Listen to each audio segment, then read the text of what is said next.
বাংলাদেশে আওয়ামী লীগ এবং তার সমর্থক গোষ্ঠী যেমন ভয়ঙ্করভাবে কামনা করছে ডক্টর মোহাম্মদ ইউনূস যেন যে কোনো মূল্যে বা যে কোনোভাবেই হোক সে যেন ব্যর্থ হয় এবং তার যেন অপমানজনক পতন ঘটে, এটাই কিন্তু তারা কায়মনো বাক্যে সেটা আশা করছে এবং মনে হয় যে আল্লাহর কাছেও এর জন্য অনেক কান্নাকাটি করছে। এবং হুবহু একই ঘটনা আমরা খেয়াল করছি আমেরিকার ক্ষেত্রে।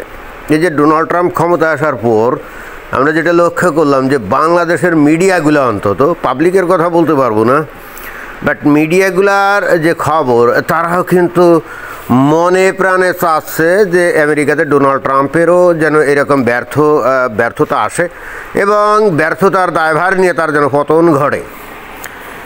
তো তারই বহিঃপ্রকাশ হিসাবে এখানে একটা এই যে খবর, সেটা কি বলছে, জন্মসূত্রে নাগরিকত্ব বাতিল আদেশ, হোঁচট খেলেন অপ্রতিরোধ ট্রাম্প। হ্যাঁ, আমরা জানি ডোনাল্ড ট্রাম্প যখন ইলেকশন ক্যাম্পেইন করছিল তখন সে কিন্তু এই কথা বারবার বলছিল যে সে ক্ষমতায় গেলে অবৈধ অভিবাসীদেরকে খালি ঝেঁটিয়ে বিদায় করবে, এটাই না, যে সমস্ত লোকজন নাগরিক না এবং পিআর হোল্ডার অর্থাৎ গ্রিন কার্ড হোল্ডার না, সেই সমস্ত লোকজন আমেরিকায় যে বাচ্চা কাচ্চা জন্ম দিবে এগুলো নাগরিক হবে না। যদিও অবশ্যই আমেরিকার সংবিধানে সেই আজকে থেকে প্রায় 150 বছর আগে সংবিধানে একটা সংশোধনী এনে কিন্তু এই আইনটা করা হয়েছিল যে আমেরিকাতে যে বা যারাই বৈধ অবৈধ যে কি বাচ্চা জন্ম দিলে সে জন্মসূত্রে আমেরিকার নাগরিক হবে। এখন সেই 150 বছর আগেকার প্রেক্ষাপট আর আজকের প্রেক্ষাপট তো আর এক না। আমেরিকা হলো fully a country made by the immigrants. আমরা তো জানি যে সেই কত 1495 সালে কলম্বাস যখন এই আমেরিকা আবিষ্কার করে, আসলে সে তো আর আমেরিকা আবিষ্কার করে না, সে বেসিক্যালি ক্যারিবীয় দ্বীপপুঞ্জে গেছিল ওই যে স্পেন থেকে রওনা দিয়ে, তাই না? কিন্তু তার মনে হয়েছিল এটা একটা নতুন মহাদেশ। পরবর্তীতে আমেরিকা ভেসপুসি সে ওই একই পথ অনুসরণ করে মূল আমেরিকান ভূখণ্ডে এসে নামে এবং এরপরই দলে দলে এই ইউরোপ থেকে অভিযান চালিয়ে এই বিশাল দেশটাতে লোকজন আসা শুরু করে। এবং প্রথম দিকে ইউরোপের, বিশেষ করে ইংল্যান্ডে যে সমস্ত ক্রিমিনাল ছিল, আউটল ছিল, গুন্ডা বদমাশ চোর ডাকাত যেগুলা ছিল, জলদস্যু, ওই জেলখানার মধ্যে তাদেরকে রেখে খামোকা তাদের খাওয়া দাওয়ার ব্যবস্থা করে পয়সা খরচ না করে ওই ব্রিটিশ সরকার তৎকালীন তারা একটা প্ল্যান করে এই সুস্বাস্থ্যর বাটপাট ধান্দাবাজ খুনি ডাকাত এদেরকে ধরে ধরে জাহাজে তুলে দিত এবং এদেরকে এনে আমেরিকায় ছেড়ে দিত।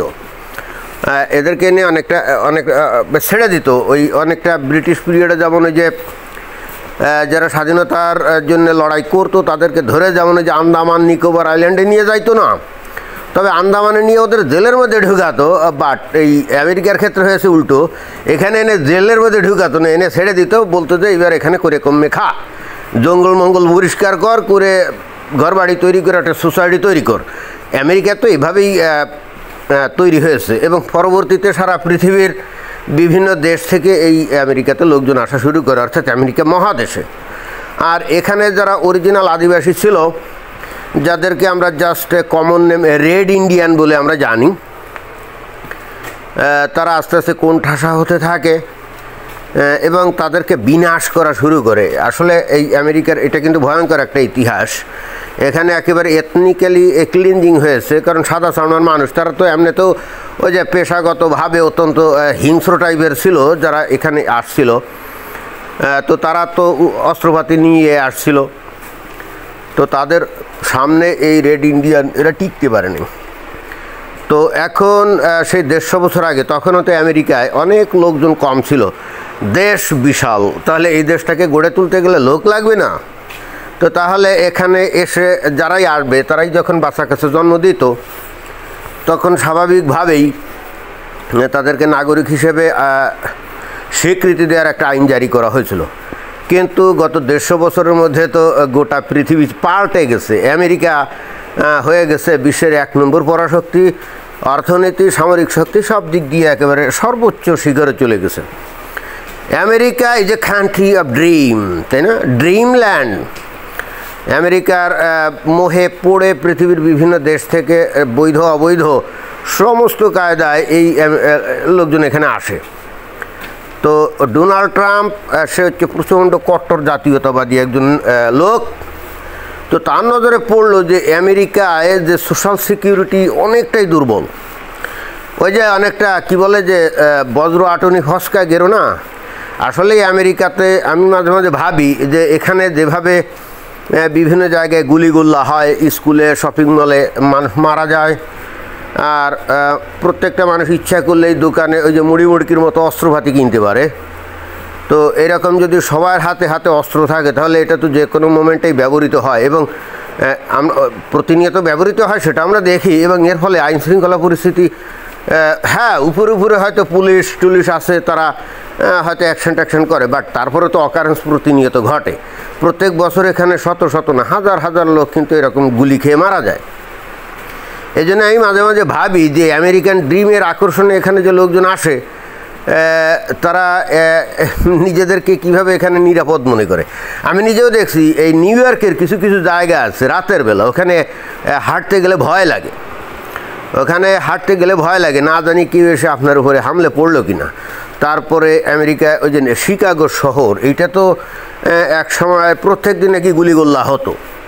তো সেখানেও এমন এমন কিছু জায়গা আছে যেখানে রাতের বেলায় চলাচল করতে কিন্তু ভয় লাগে। তো যাই হোক, ডোনাল্ড ট্রাম্প এসে চিন্তা করছে যাবতীয় অকারেন্স এগুলো এই যে বাইরে থেকে অবৈধ লোকজন এসে করে। বস্তুত আমার কাছে সেটা মনে হয় না, কারণ একটা লোক যখন তার নিজ দেশ ত্যাগ করে ভাগ্যের অন্বেষণে অন্য দেশে যায় এবং অবৈধ হয়, সে তো আরও নানা রকম অবৈধ কর্মকাণ্ড থেকে নিজেকে আরও দূরে রাখার চেষ্টা করে, তাই না? যাতে কোনো ভেজাল না হয়। যদি করে তাহলে তো ধরে তাকে গাট্টি বুকসা সহকারে প্যাকেটবন্দি করে পাঠায় দিবে। আসলে হচ্ছে কি এটা অজুহাত মাত্র। হ্যাঁ, আমরা যেটা দেখি যে এই আমেরিকান সোসাইটিতে যেটা সবচেয়ে বড় মহামারী সেটা হলো যে ড্রাগের ব্যবহার। পৃথিবীর যে কোনো দেশের তুলনায় আমেরিকার মানুষ প্রচণ্ড ড্রাগ এডিক্টেড, এবং সেই ড্রাগের মধ্যে ওই যে গাঁজা, এইটা তো কোনো ড্রাগের পর্যায়ে পড়ে না। এরা ড্রাগ করে কোকেইন, তারপরে হেরোইন, ট্রেন, এবং পৃথিবীতে এ পর্যন্ত যত ভয়ঙ্কর ভয়ঙ্কর রকম যে ড্রাগগুলো আবিষ্কৃত হয়েছে না, সবই হয়েছে কিন্তু আমেরিকায়। এবং আমেরিকার পাবলিক কিন্তু তা প্রথম কনজিউমার্স। এবং এই কারণে এদের দেশের যে যুব সমাজ এগুলো কিন্তু ভয়ঙ্কর রকমভাবে বিভ্রান্ত এবং ড্রাগ এডিক্টেড। এবং ঠিক সেই কারণেই আমরা দেখি যে এই ইমিগ্রান্টরাই এই গোটা দেশটা আস্তে আস্তে সর্বক্ষেত্রে দখল নিয়ে ফেলছে।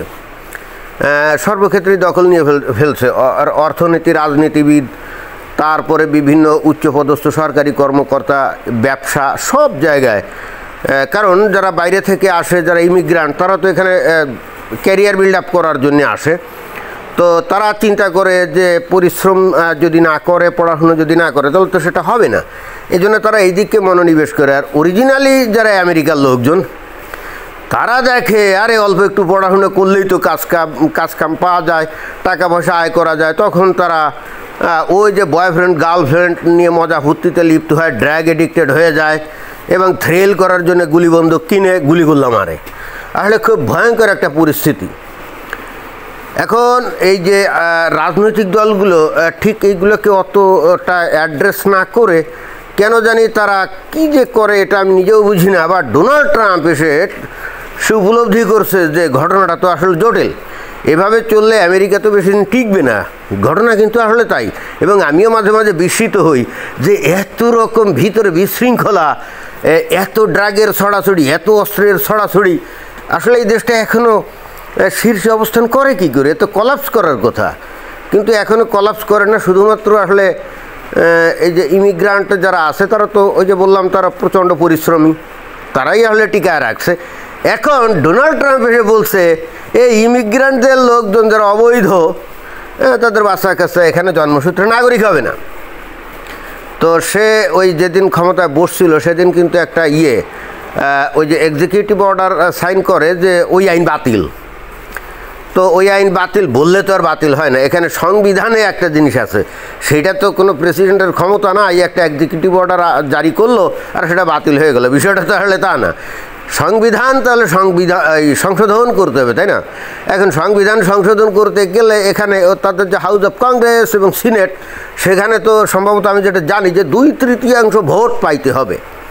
এখন 2/3 ভোট পাওয়ার মতো ক্ষমতা তো এই রিপাবলিকান বা ডোনাল্ড ট্রাম্পের নাই, যদিও হাউস অফ কংগ্রেস আর ওই সিনেট উভয় জায়গায় কিন্তু রিপাবলিকানরা সংখ্যাগরিষ্ঠ, কিন্তু এমন সংখ্যাগরিষ্ঠ না যে তারা কোনো আইনকে একেবারে পুরো বাতিল করে সংবিধানে যেটা আছে নতুন করে সংশোধন করবে, এইটা নেই। এখন এইটা কি ডোনাল্ড ট্রাম্প জানে না? 100% জানে যে আসলে সে এক্সিকিউটিভ অর্ডার সই করলে এইটা চ্যালেঞ্জ হবে, এটা কোর্টে যাবে, কোর্ট সাথে সাথে এটাকে বাতিল করে দিবে। যদি আমরা শুনছি ডিস্ট্রিক্ট নিউ ইয়র্কের কোনো একটা ডিস্ট্রিক্ট কোর্টে এটার এগেনস্টে চ্যালেঞ্জ করে একটা মামলা দায়ের করা হয়েছে এবং কোর্ট সাথে সাথে এটাকে স্থগিত ঘোষণা করে দিয়ে রায় দিয়েছে। তখন ডোনাল্ড ট্রাম্প বলছে এখন আমি আপিল করবো, হাইকোর্টে যাব। ভালো কথা, হাইকোর্টে গেলেও আমার মনে হয় যে ডোনাল্ড ট্রাম্প টিকবে না। এখন আমার বক্তব্য হলো যে ডোনাল্ড ট্রাম্পকে এগুলো জানতো না, 100% জানতো। তাহলে এটা করার অর্থটা কি? এইটা করার অর্থটা হচ্ছে এই জিনিসটা দিয়ে বস্তুত ডোনাল্ড ট্রাম্প একটা জনমত তৈরি করতে চাচ্ছে, এবং বস্তুত এইটা করে ডোনাল্ড ট্রাম্প যারা আইন প্রণেতা আছে তাদের কাছে একটা বার্তা দিতে চাচ্ছে, তোমরা যদি এই দেশকে ভালোবাসো তাহলে তোমাদেরকে অবশ্যই এই আইনটার সংশোধন করতে হবে।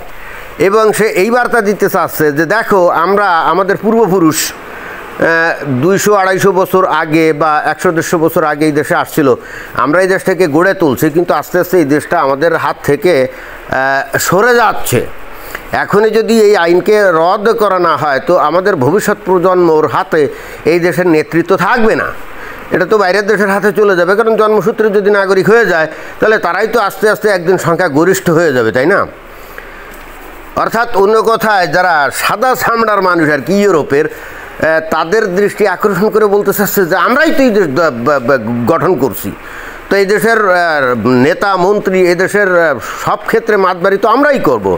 তা পৃথিবীর বিভিন্ন দেশের ইমিগ্রান্টরা এসে যদি আস্তে আস্তে সব জায়গায় দখল করে তাহলে তো আমাদের তো কোনো অস্তিত্ব থাকবে না, আমরা তো এখানে সংখ্যালঘু হয়ে যাব। বেসিক্যালি এই বার্তাটা ওই আইন প্রণেতাদেরকে দিতে চাচ্ছে, যাতে করে পরবর্তীতে এই যে সংবিধানে এই যে বিধানটা আছে এই বিধানটা যাতে সংশোধন করা যায়।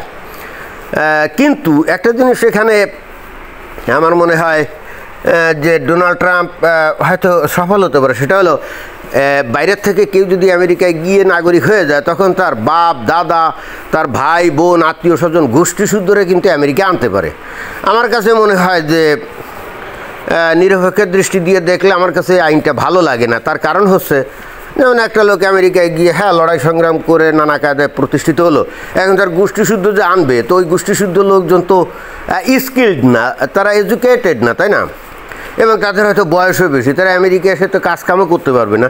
তাহলে এই সমস্ত লোকজন আমেরিকায় এসে আসলে আমেরিকার ফায়দা কী? আমেরিকাকে তো তারা খুব বেশি কন্ট্রিবিউট করতে পারবে না।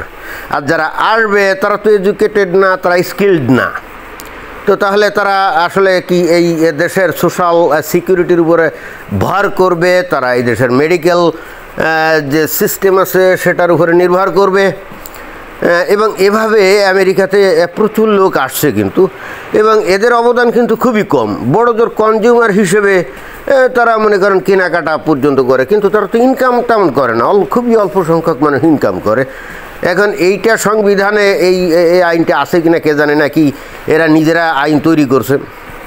এখন এই ব্যাপারেও আমি শুনছি ডোনাল্ড ট্রাম্প নাকি আইন করছে বা করতে যাচ্ছে যে এটাও বাতিল করবে, এখন কি জানি।